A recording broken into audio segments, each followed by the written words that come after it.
Well, good evening, friends. Mark Holmes here, and as always, I want to thank you all for watching, commenting, subscribing, and being part of the Joe Boo Sports Report. Without you guys, as well as you ladies, this literally does not work. Hope you all are having a great Friday. Hope you tune in tonight, 9 o'clock Eastern, where we'll be doing our live stream covering what else? The Dallas Cowboys. And I'll be 100% honest with you. I had physical therapy today on my knee. And I've been so busy during the week, I haven't been a chance to really do all the exercises and stuff with it. And it's been 3 weeks and 2 days, and the leg is actually pretty good. They actually have me doing squats and leg presses and things. My leg literally, and I have to stand for 45 seconds on one leg, and I'm used to doing, or at least I used to be used to doing that because I threw shot put, and you literally have to balance on one leg if you do it the old style with the slide. Nowadays they do, of course, the spin with the shot put, but I'm old, some of you will say, yeah, you probably wore leather helmets as well. And it was crazy because after all the working out and stuff, that literally my leg was just like, the muscles were just quivering like crazy. They're literally screaming at me, saying, "What the hell are you doing? You're an old ass. You're not supposed to be doing work on the working out like this."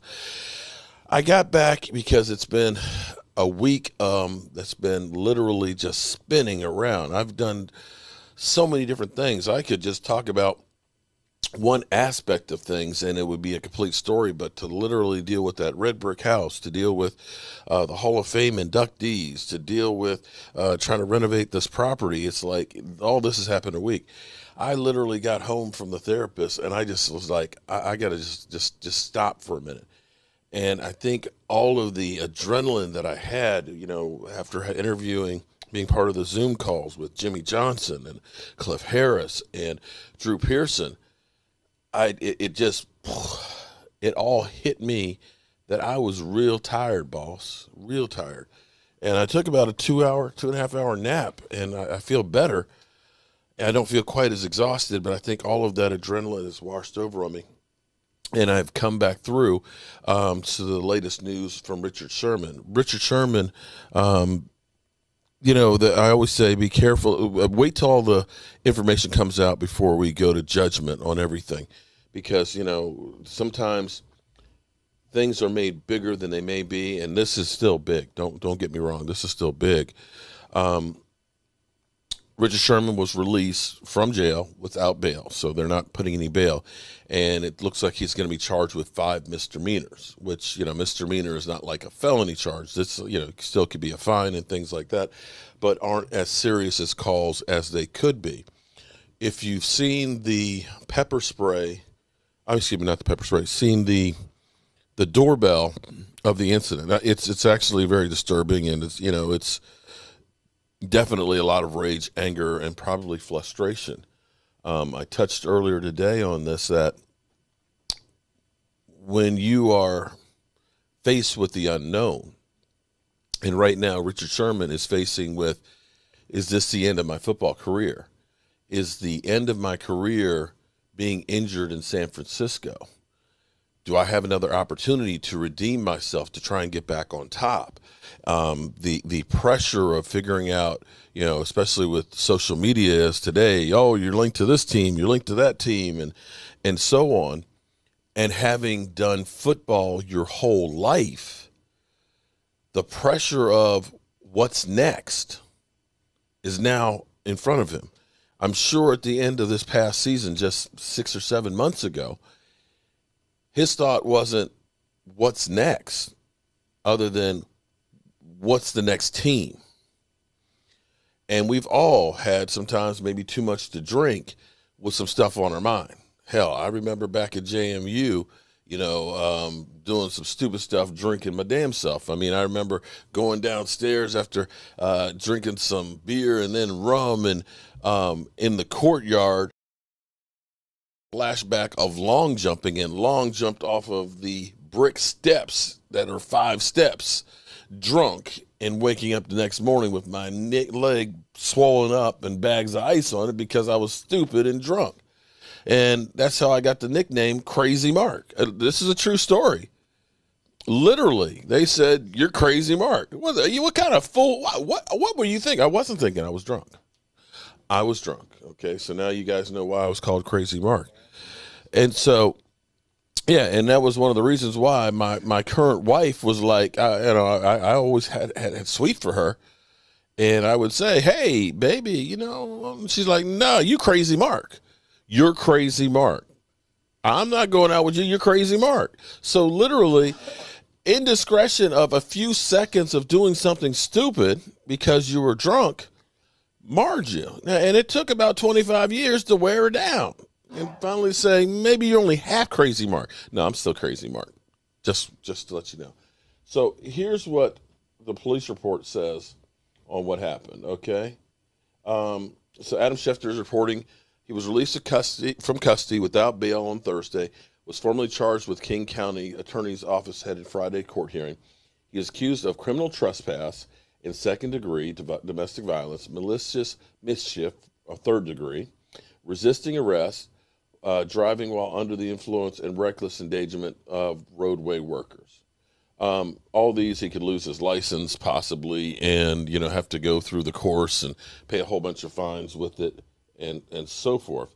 But none of these are, you're going to be locked up and thrown away for any length of time. He was arrested mainly because of the hit and run crash and attempting to force his way into his in-law's home. Sorry, my cursor is not coming back over there. Hold it. Look, I went to sleep, and apparently my cursor went to sleep too. Hold it. Let me grab the other one. Sometimes the second one acts up on me. It doesn't quite. There we go. It doesn't quite work. First, he is suspected of hitting a concrete barrier with his vehicle at a construction site on local highway, and then driving away from the scene. So that's the hit and run. He later left his car, which had pretty extensive damage, in a nearby parking lot and left the area. Then police responded to a call about a potential burglary in process at Sherman's in-law's house, and previously receiving a call from Sherman's wife saying he had been drinking and threatening to kill himself. In a second call, she told the dispatcher Sherman may have been traveling to her parents' home in Redmond, according to Seattle Times.